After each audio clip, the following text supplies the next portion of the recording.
I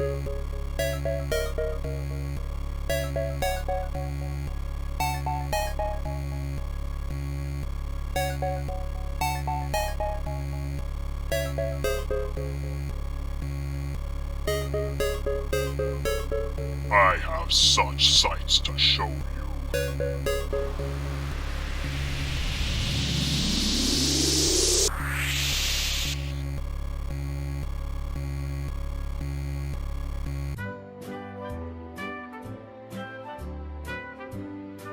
Hellraiser, the movie franchise, was based on the novella Hellbound from the horror writer Clive.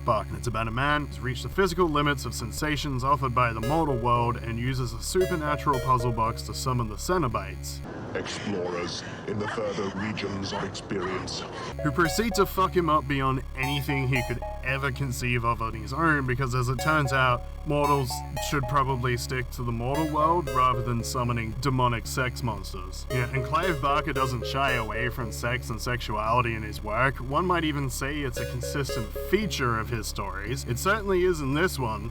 Just to quote this one bit, the proximity of this harem aroused him despite circumstances. He opened his trousers and caressed his more eager to have the seed spilled and so be freed of these creatures than for the pleasure of it.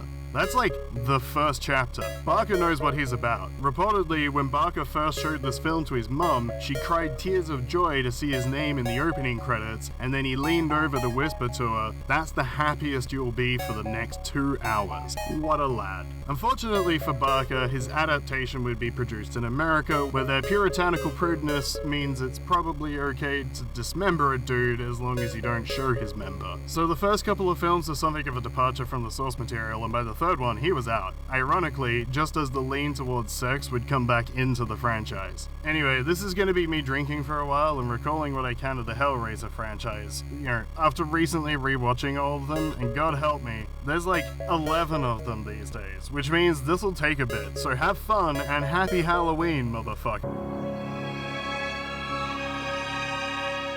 Hellraiser 1 is about a man whose name I can't remember, his wife, whose name is kind of important, but I still can't remember, and Frank, don't look at me. Don't look at me. Frank is, by and large, responsible for everything that comes after, so good job, dipshit. Also, good job, dipshit. In a flashback, he rocks up to seduce the wife before he's actually married, so some solid marital foundations right there, and then later, he uses the puzzle box because he was promised fucking beyond fucking, such as his lust. So this summons the Cenobites, who aren't nearly as exciting yet as they will be later, kind of, and Pinhead, who at this point is actually just called Lead Cenobite, because Pinhead was the name fans gave him, and this entire franchise is a sad disappointment to Clive Barker. He rips Frank apart with chains and hooks and some sick 80s practical effects. So the Cenobites left part of Frank buried in the floorboards for some reason, and then later the guy whose name I seriously can't remember, either the actor or the character, so I'm just gonna keep calling him Garrick. Garrick rips his hand open and pours out so much blood that he should have immediately been rushed to the hospital. He makes contact with those buried parts of Frank, which brings him back to life for some reason, which happens via some sick 80s practical effects again. The newly resurrected Frank, don't look at him. Don't look at me. He needs more blood to sate his hunger and fully revive him, and apparently not being put off by the fact that he's a literal fucking corpse without skin. Don't look at me. Garrick's wife is into it, and she agrees to start seducing other men so she can bring them home and feed them to Frank. This whole time, the niece/daughter of this family, Kirsty Cotton, whose name is remembered because she's actually important to the series. Oh shit, yeah, no that's right, is Julie. Yeah, she's Kirsty's stepmom. Not important. Anyway, doesn't matter. Kirsty knows some shit is about to happen and she starts snooping around. And Julie hates Kirsty, which is also true of the dynamic between the characters' analogues from the novella, but it's for different reasons. I think in the book it's because Kirsty isn't Garrick's niece, but like a friend of his, I think, and Julie is jealous because she suspects Garrick of cheating on her with not Kirsty. In the movie though, it's just because Kirsty is snooping on all the murders that she's doing, and also the evil stepmother trope, I guess, but the stay away from my man vibe is still very strong and present, and comes back up again in a way that would make me hesitant to discuss it on YouTube if I had any standards for this channel. So anyway, Kirsty finds Frank, Uncle Frank, who then tries to seduce her. Come to daddy. And chases her down when that doesn't work out, but obviously he can't go out as a weird corpse person, so Frank steals Garrick's skin, and Kirsty finds and opens the puzzle box, which resummons the Cenobites, but instead of falling to them herself, she makes a deal with them to deliver Frank, who ends up being taken, and I think so does Julie. And you see some weird shit about Pinhead being human, maybe, or he was once. I'm not sure, but hey, it's your boy, it's the Chatterer. He's in almost every movie, for better or worse, and this is the first time you see him in all his chattering glory. Look at him. Also, the female Cenobite, even though that's... Yeah, don't worry. Anyway, she's probably one of the coolest Cenobites in the whole franchise, and she only shows up for this movie and the next, and that kind of sucks. It really feels like she's doing the bulk of the work in this movie. You know, Butterball and the Chatterer are just creepy jobbers that stand around to scare the protagonists and eat shit. And Pinhead has the shooting violent behooked chains out from the void thing and does some menacing lurking himself, but the stalking and the real threats and intimidation, that's all the Fembite over there. So in this movie, the puzzle box can send the Cenobites back the same way it brought them here, but that'll change in later films because if there's one thing the series isn't, it's consistent. So Kirsty solves the puzzle box, which seems to supernaturally alter its difficulty based on whatever's most dramatic for the script at any given moment, and Tron effects shoot the fuck out from the funny little cube which banishes the Cenobites, and then it ends with them burning the puzzle box. Right, yeah, there's a boyfriend in there, I guess. He was with her, I think, for like most of the movie, but he's really not important. Anyway, and then a stop-motion Satan flies out of the burning puzzle box, why not?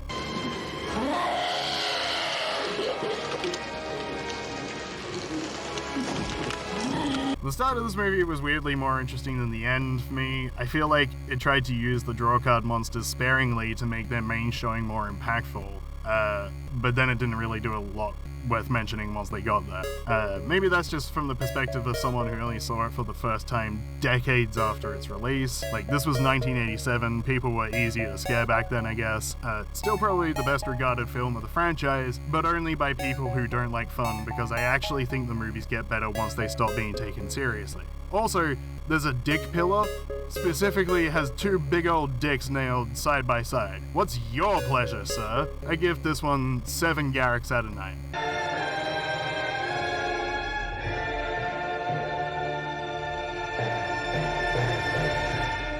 Hellraiser II marks the first time and last time that a film serves as a direct continuation to its predecessor, sort of, and it does the sensible thing by following through on what would be expected, which is to say that the main character comes back and starts talking about demons and skinless uncles and interdimensional puzzle boxes, and so she's immediately committed. And that's Kirsty Cotton from the first movie. Now, no one believes her for the crazy shit that she saw in the first film, except probably Dr. Channard, who is himself fucking crazy, and despite his apparent and extensive research on the puzzle box and what it does, still wants to open it, so yeah, certifiably fucking insane. Wait, is it Channard? Dr. Channard. Channard's... So, I think Channard's subordinate starts believing Kirsty and goes investigating into, like, Dr. Channard's office. Actually, you know, I can't actually remember why he specifically started looking into Channard. I think it's just because the old doctor was being a shifty fuck and our noble bright doctor hero picked up on that. I could be wrong. And he finds it full of stuff about the puzzle box and the Cenobites, and just can't stop expressing how fucked up all of it is. Weird. Jesus Christ. Jesus Christ. Jesus, he must have been into this shit for years. What is this? Then Channard comes home because, that's right, like, so yeah, the office is in his home and this guy is broken into Channard's home. And then the noble bright, soon-to-be dead doctor hides, watching as Channard brings in a psych patient and lays him down on the mattress from the first movie so we can have our first real bit of stupidly over-the-top violence in this movie. So this is YouTube, and the movie was R18+ in Australia, so I can't imagine the platform would be okay with me actually, like, showing all this. So you'll just need to bear with me for my descriptions and settle for that for the most part. Chains erupt from the mattress and strap down the dude, tearing him to pieces in, like, a fountain of blood that even seems to shock Channard a little, but only a little. And out of it rises an Uncle Frank to Julie. So anyway, Protag Doctor leaves, which is the smart thing to do, but only so we can take Kirsty back to break into Chanad's house again, why not? So just like the last movie, this leads to like a need to feed, but Chanad is a connected guy, you know, he doesn't have to lure them in one by one the way Julie did for Frank, so he just like presents her with a smorgasbord of terrified women, presumably abducted psych patients, and she just like goes to town on them. This is also where the Protag Doctor bites it because he found a bunch of occult demon summoning shit in his creepy boss's house and chose to come back to it, the fucking idiot, instead of doing literally anything else. I think there's a plot point in here that the police might have been in on it, but like, call the FBI or something. What were you going to actually do in here, other than placing ill-earned trust in the strange unknown woman that sounds an awful lot like the one you saw without skin that was climbing out of the murder mattress? Somewhere in all here is like a mute girl named Tiffany who becomes the MacGuffin needed to open the puzzle box, because all she does is solve puzzles, you see. So she's kind of genius needed to solve the puzzle and open the box. Except Kirsty just did it in like a few seconds at the end of the last movie in like a half panic state, so yeah, the puzzle box has some kind of skill-based matchmaking thing going on, I guess.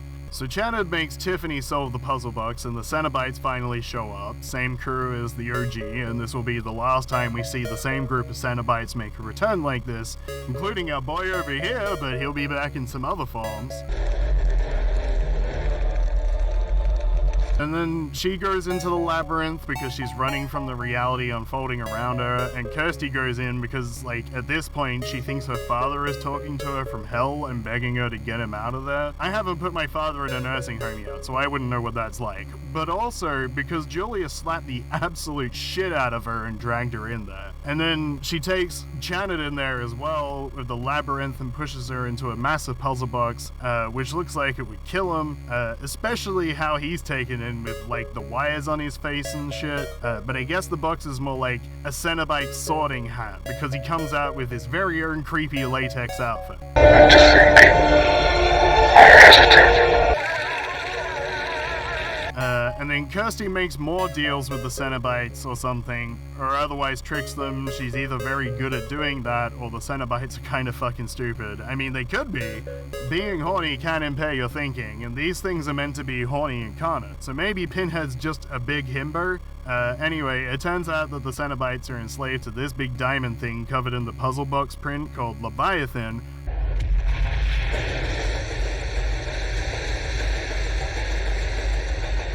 that spits out literal waves of darkness and techno drums. Also, they all used to be human, which tracks because Chanad is a thing, I guess, and he comes in and starts wrecking the Cenobites' shit in the only way I think they'd actually care about, which is to make them human again and then kill them. Oh yeah, and then Kirsty finds a dad, except it's not her dad, it's actually Frank, whose personal hell is to be perpetually edging, and of course he takes the first chance he can get to, like, throw himself at her, but then, I don't know, somehow it all ends up on fire.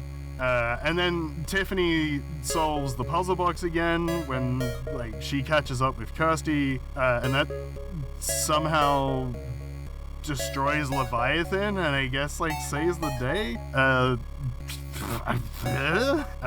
then, you know, they leave the asylum together.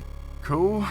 Wait, hang on, fuck. At some point while they're in the labyrinth, there's also a scene where Tiffany is running through, like, a creepy circus thing. Holy shit, yeah, and that's right. And then it turns out that Chanad, like, I think killed her mom and then kidnapped her. Yeah, okay, I guess, like, the sorting hat was right. I mean, the movie's fine. It kind of dawdles a bit for, like, the first half, and then, like, a bunch of stuff happens in, like, the last half hour. The special effects are very 80s with the negative colors and the matte paintings and the... Yeah, there's still some laughs to be had in this one, I guess, because make no mistake, this is a comedy franchise, and this is kind of where the series stops taking itself seriously for quite a while. And I give it 5 bloody corpses on a mattress out of 10.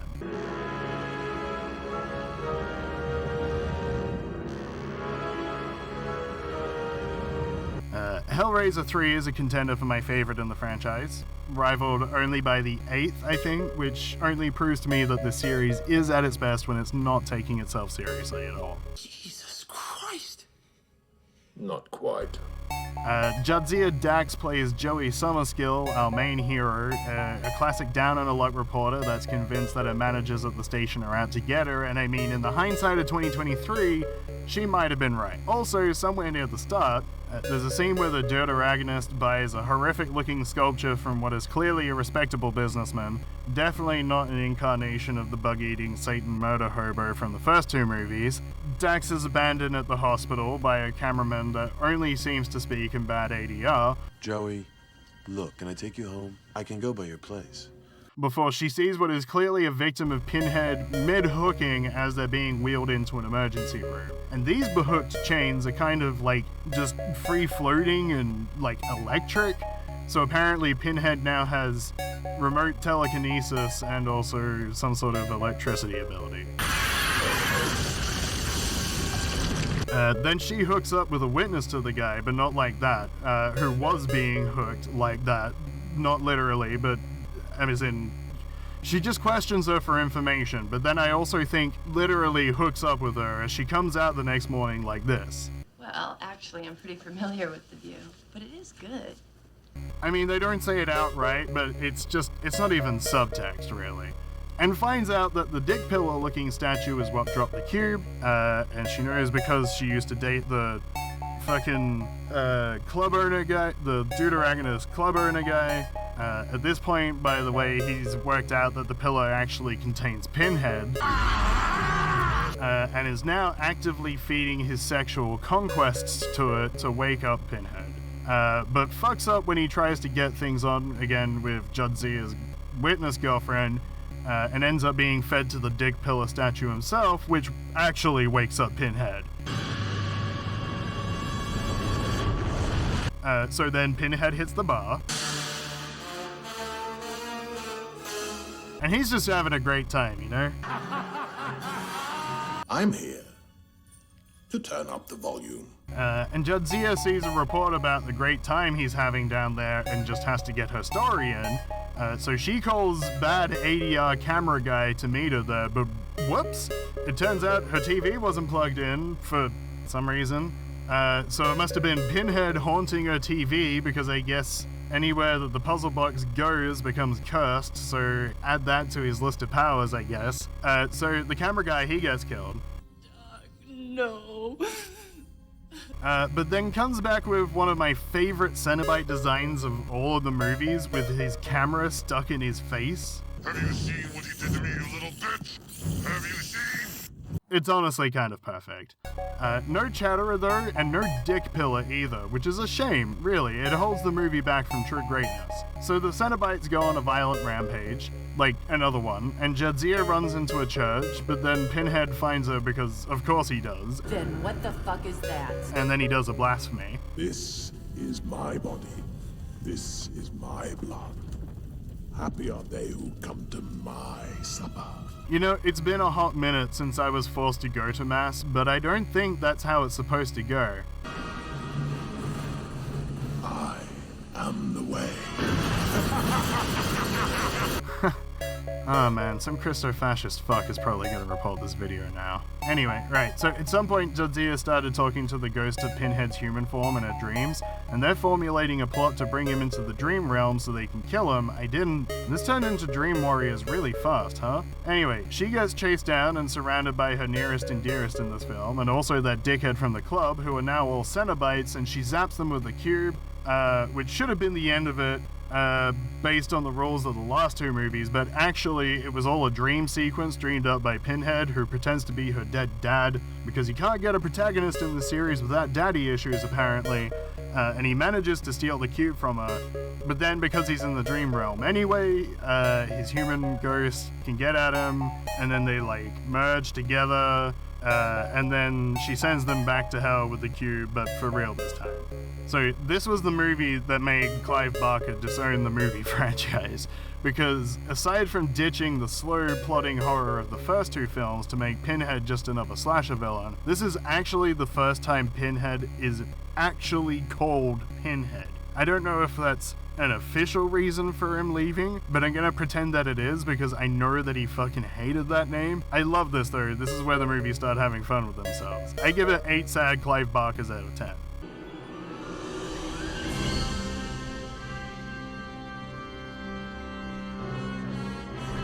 The beginning of Bloodlines actually made me worry that I was going to be watching a good film. The first act of this film that's largely set in the past, it's pretty good.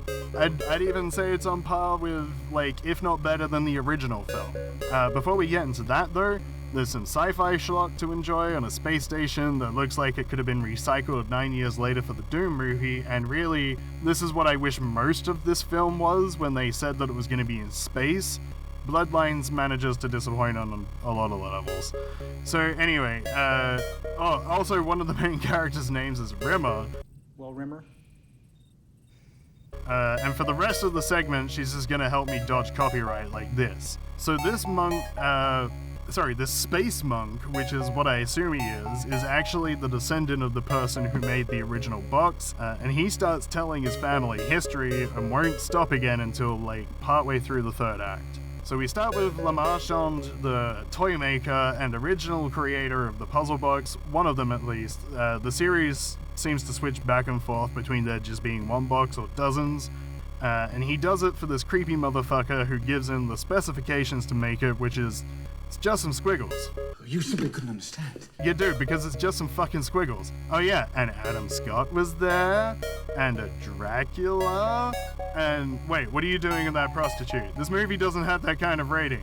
Oh, it's just torture and death. That's fine, I guess, according to the American film rating system. Kinda surprised at the demonic possessions thing, though I guess it doesn't count if it's not possessing a body, just wearing a skin. So yeah, that goes on for a while until we get to the present day, which is Act 2. But this first part though, like, the cinematography, the acting, even the script, I don't know if it's just that, like, 4 movies in, my standards are subterranean, but I feel like this might be the highest watermark of genuine quality for the whole series. Anyway, so it skips to modern day, and it's just the same thing again, really, except now the creepy dude is actually a creepy chick, you know, the demon prostitute from earlier, and the puzzle box is now, like, a puzzle office lobby. There's not a lot more to this. There's some beef between Pinhead and Angelique that, like, but it's really boring and also doesn't really matter that much. That said, these might be the most socially progressive security guards in, like, what is this, like 1996? Like, would I do it with a woman that used to be a man? Like with a guy that had it cut off? Yeah, hormones, the whole bit. So what'd you say? I mean, I guess so, if she was cut and all. Look, I'm just saying, it's not perfect, but that's way more than I would expect from the time. Anyway, it gets back to the space station for Act 3, and it's really just disappointing more than anything, because there's nothing that really capitalizes on the fact that they're in fucking space. Guns don't make it sci-fi, neither does a blue filter, although I did like that sci-fi Le Marchand continues the family tradition of making ever larger versions of the puzzle box, with the entire station being a puzzle box, and that's how he banishes Pinhead. Oh, and it's your good boy who's a good boy. Oh my god. Probably not this fucking thing. There you go, chatter a cat. Oh, and then also right at the very end of the movie, it cuts back to like the modern day bit and then shows the office lobby, and it's all like puzzle box design, and that never ever comes up again. In space, no one can hear me give this 4 puzzle box stations out of 10.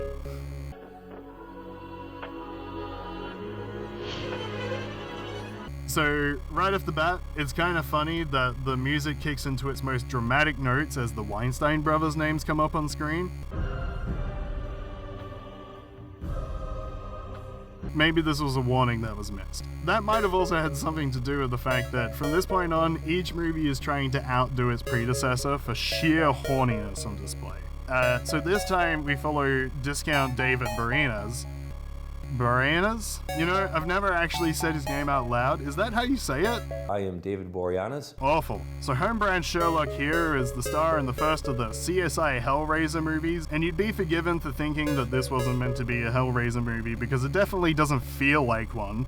But writer and director Scott Derrickson has gone on the record to say it was started and finished as a Hellraiser movie, which, given everything that comes after the starting point, I have to wonder why. Derrickson. Okay, so this guy has two speeds, schlock horror or big budget comic movies. That'll make sense shortly. So this main guy who is honestly kind of forgettable despite being the main character, so I'm just gonna keep calling him Detective. You know, he's a cool guy, smart, athletic, neglects his wife and children, does blow with hookers, all that good stuff. Oh, also he opens the puzzle box and goes into a lucid dreamscape where he starts getting like weirdly and grotesquely sexed up by what I assume are Cenobites, and he seems to be into it. Also, it's your boy!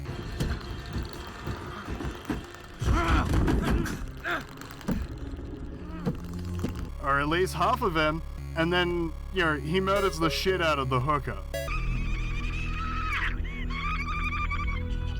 Well, it's implied he murders the hooker, and I mean, being implicated in a horrific crime and being able to just cover it up with impunity, he's basically the patron saint of police officers. So anyway, Detective finds a kid's finger at the crime scene, and thus begins an investigation that's only really tangentially related to the Hellraiser stuff, which, by the way, just shows up in non sequitur moments that are supposed to make the detective seem like he's going crazy, you know, because of his erratic reactions and disregard for process.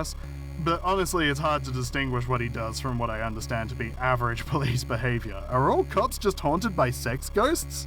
And I mean, it really is just a spooky themed CSI long episode, with the only real things of note being these two dudes that apparently broke out of Buffy Season 2 Episode 12 to fight our main protagonist, because how else can you explain vampire cowboys that know martial arts in the middle of a Hellraiser movie?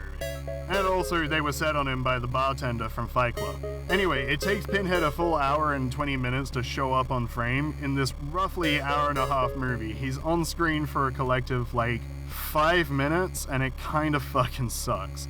The screenplay also feels like it was written with the challenge of having a word count to meet, but with characters only being allowed to speak in cliches. Also, it turns out the whole thing was basically Pinhead's illusion from basically the moment Detective opened the puzzle box, so I guess just like a longer version of what he did to Judgement. And I guess from the third movie we know that Pinhead can create fake or illusory worlds, you know. I guess this is just so much more elaborate. I mostly just feel like I was tricked into watching a cop drama. I give it 2 severed kids' fingers out of 10.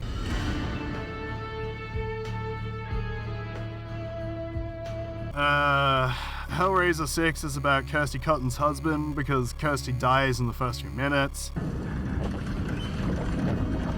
He drives the pair of them off a bridge right at the start, and she drowns in the ensuing wreck, while he manages to get out, probably because of the cop training. I mean, he's a cop, right? He talks to cops because he's the only suspect in what appears to be a suspicious crash, and Kirsty's body is never found.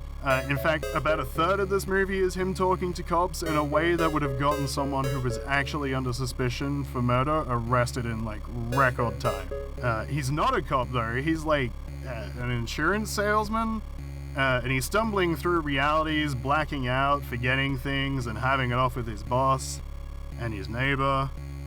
Or is he? No, he's not. This is the first of what I like to refer to as the Bota trilogy. So called for the director of those films, Rick Bota. His first one here, with Hellseeker, really just feels like a raunchier version of Inferno. Like Rick Bota just came out of a viewing of that movie and was like, yeah, but where were the titties? So yeah, his films are distinct in this series for the amount of sexuality he could fit in, and that'll become more prominent as we go. The Cenobites in this aren't bad, but feel kind of generic after the likes of Camerahead and the Sex Twins. There's this guy too, but I mean, that's not really a Cenobite, neither of them are wearing a scrap of leather throughout the whole film. But they do still have your boy here, so that's nice.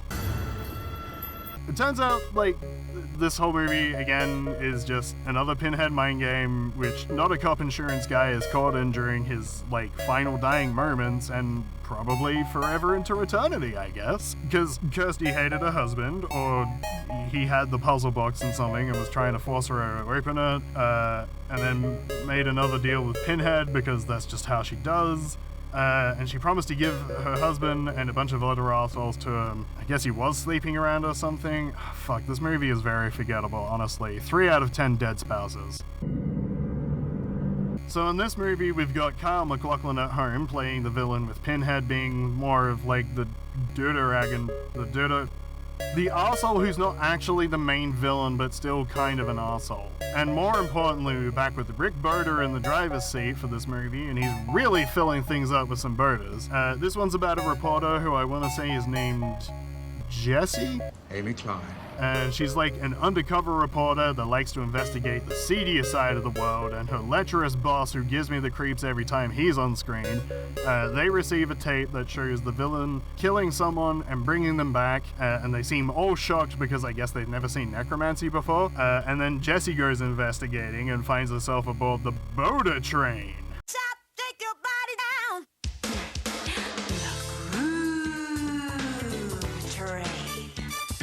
Welcome aboard the Dance Express, where we'll travel to the 4 corners of the Boogieland Transatlantic.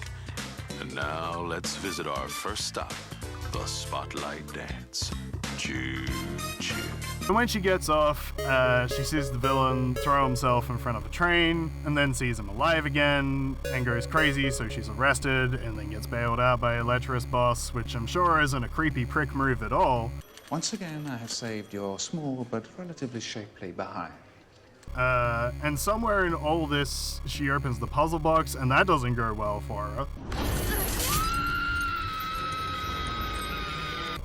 But it turns out that this was part of the plan, because the train-jumping bad guy is actually a descendant of Lamarchon and can bring people back to life with the box somehow, and this is also, like, keeping Pinhead away somehow. It's all very stupid, but I think he needs to, like, them to open the puzzle box and then kill themselves before he can do his necro thing for some reason. I can't even remember why he's doing this, other than being deranged, and there's like a subplot about some childhood trauma for Jessie, but there's like a cool scene where Pinhead finally shows up with the other Cenobites, and there he is! And he causes some real damage, by which I mean he does the Kung Pao thing and puts a hole through 2 lines of people.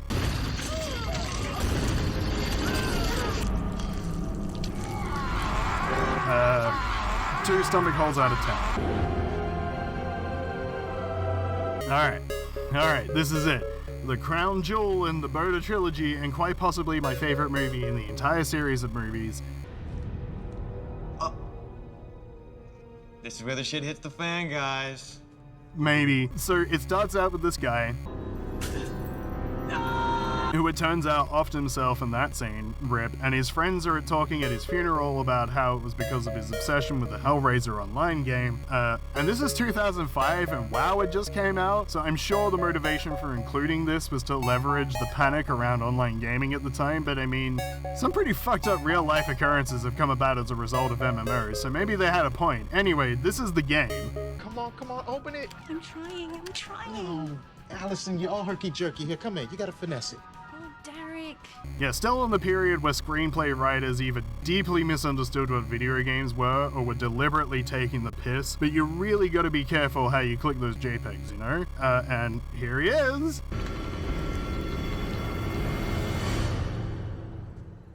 Except it's actually Henry Cavill? So they all beat the game and get invited to this party in a mansion out in the middle of nowhere, which definitely isn't suspect at all, and then are greeted by Lance fucking Henriksen. Welcome, Hellraiser. Oh my god. Who turns out to just be a guy? So I don't even think he owns or runs the game. He's just, look, we'll get to that. So he takes them into his den and then a morgue, and one of the kids in the group is just like this mopey little dick because he blames the others for the kid at the start's death, and then Lance Henriksen stabs one of them. But not really.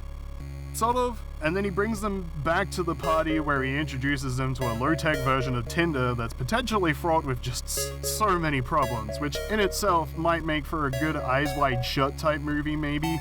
But then Lance Henriksen starts killing people. Unless the cutting blades are engaged.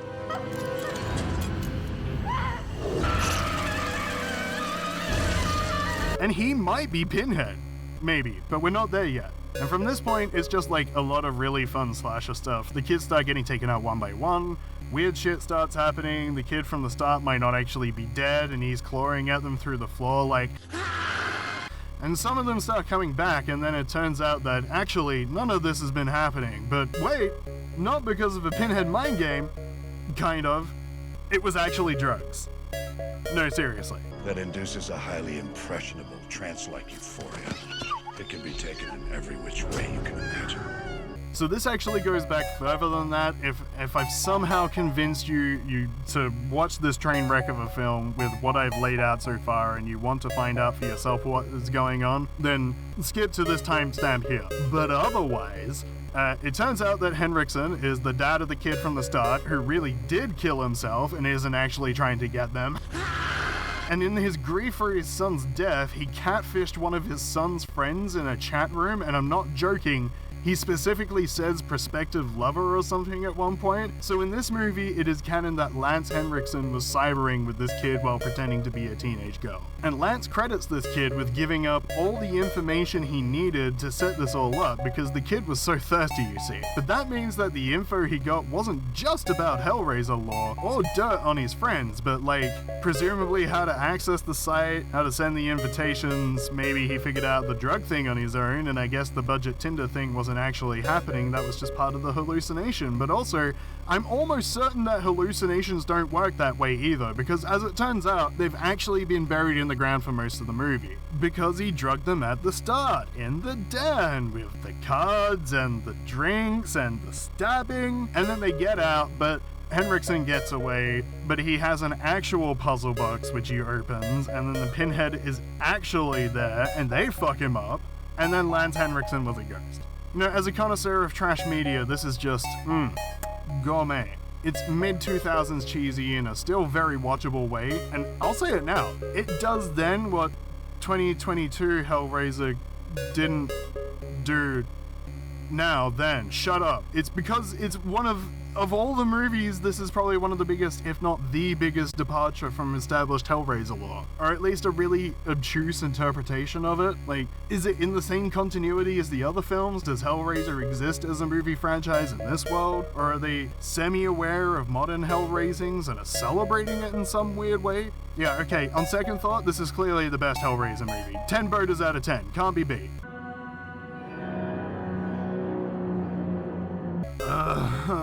What a fucking piece of shit this thing is. Alright, so, two privileged as fuck white kids from the States go down to Mexico for freaky sex because this one is only a teenager but already, like, extremely sexually jaded.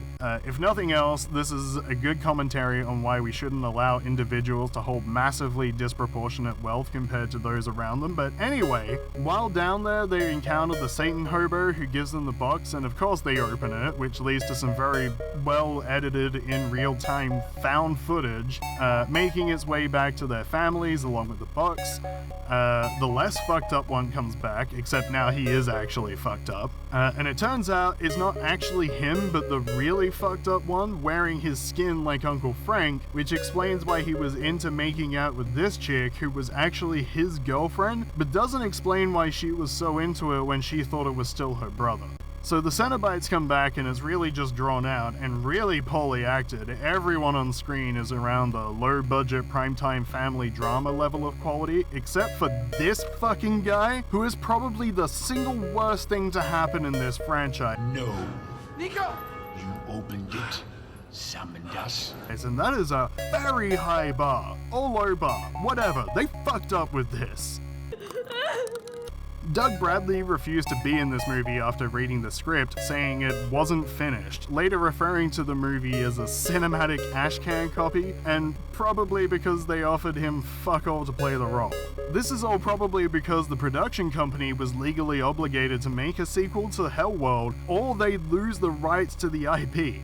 This came out in 2011, and Hellworld was 2005. So 6 fucking years is a long goddamn time for a studio to just forget about an IP it apparently cares about so much. Who owned this again? Oh, right, yeah. Production was supposedly less than like a month all up, including the whole shooting schedule, and yeah, I'd honestly believe that. The biggest takeaway from this movie for me was that this chick was just way too eager to jump her brother's bones, and this wasn't even a Rick Boda movie, so fuck. 2 incest-focused porn plots out of 10. This film is fucking boring. It's the most disinterested I've felt since the first half of Hellraiser 2.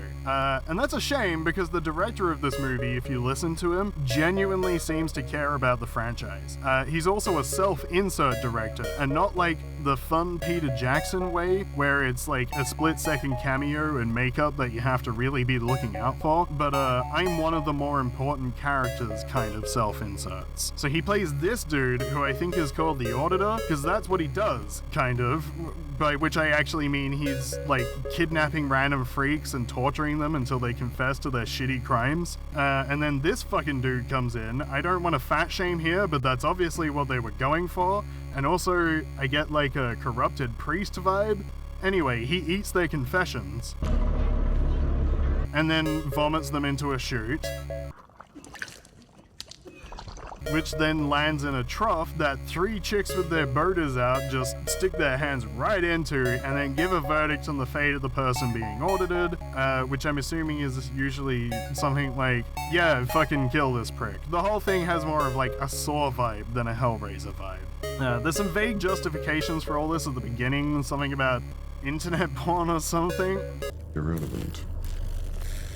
In an age when desire has become amplified, but where lust can be sated electronically. But at least Pinhead sounds a bit better now. Still not Doug Bradley though. Anyway, it's basically Inferno all over again, with a couple of cops investigating a series of murders, which were written by someone who clearly had just watched Seven right before sitting down to work on this. The 2 cops are brothers, I think, and one of them is distant and weird. Gee, I wonder if that means, yes, of course, he's the fucking killer. It's the most unsurprising twist in the whole series, maybe in all of film. But what I wasn't expecting was for this film to make heaven and hell actually, like, canon? Get it? Because Pinhead calls his domain hell all the time, but we've never really seen any evidence of a heaven, so I always just assumed it was something he said to fuck with humans' minds, primed already to potentially believe in something like that. But then this is an actual angel, and they refer to actual God, and I guess that's just a thing now. At least Revelations was so bad it was funny. I think it's also important to note that the first time I watched this movie, it was with a group of friends who, back when I still had those, and the nighttime color shift filter was turned on for my TV, which none of us noticed until like the last 10 minutes of the movie. And after a quick comparison, we all agreed that, yeah, it made the movie better. Not good, just better. Seriously, don't even bother this one. Anyway, this movie sucks. I give it my contempt and 1 Abraham out of 10. Hellraiser 2022 is what happens if you feed every other Hellraiser movie into something like ChatGPT along with the original novella and ask it to write you a script. Like, all the elements are here, but when it's not exceptionally boring, it's just kind of wrong. Kind of. Pinhead is now largely androgynous with some subtly feminine traits, and this is like sort of in line with the original novella. So if accuracy to the source material is a thing you care about, then that's great, I guess. I don't. And it's weird how much they get right while still getting stuff wrong. So like, you've got a rich guy luring young, attractive 30-year-olds playing teenagers into his lair with weird shit, so they can be slaughtered off, but like, not once does this guy take his pants off in the entire movie, and that just doesn't seem right. You know, the puzzle box now has many forms, and just solving one of those forms isn't enough anymore to summon them. No, you need to, like, also give a blood sacrifice on the little blade that it shoots out. But the Cenobites are all white and pink and look like fetishist designs of the shitty vampires from that fucking awful 30 Days of Night movie. And, I mean, look at them. They got rid of the Matrix cosplayer leather daddy looks. That's a real misstep. I mean, your boy's here, but yeah, he's really underplayed. You know, I'll give it this though. This guy, smartest person in the entire series. Wise and sage beyond his years. At every turn he makes the good suggestion that they get the fuck out of there, and if he had the courage to follow through with his instincts, then everyone in this movie would be much better off. But like, for the rest of it, it's just so forgettable. You know, I watched it the most recently of any of these movies, and I couldn't tell you the overall plot under pain of having my nipples peeled back into fashionable chest flaps. You know, I know that pretty much the entire cast makes me thirst, except for this guy and these ones, but maybe not this one. But for a series predicated on sex and deviancy being the main motivator for most characters involved, there is a really disappointing lack of boaters in this incarnation. And it doesn't have a happy ending, so that's okay, but you know what? Now that I think about it, there also wasn't a single fucking dick pillar in the entire thing. No dick pillars, no leather daddies, a disappointing chatterer, and a cast that doesn't follow through on the boaters it promises. Not a great start to a reboot franchise. 0 dick pillars out of 10. And we're done.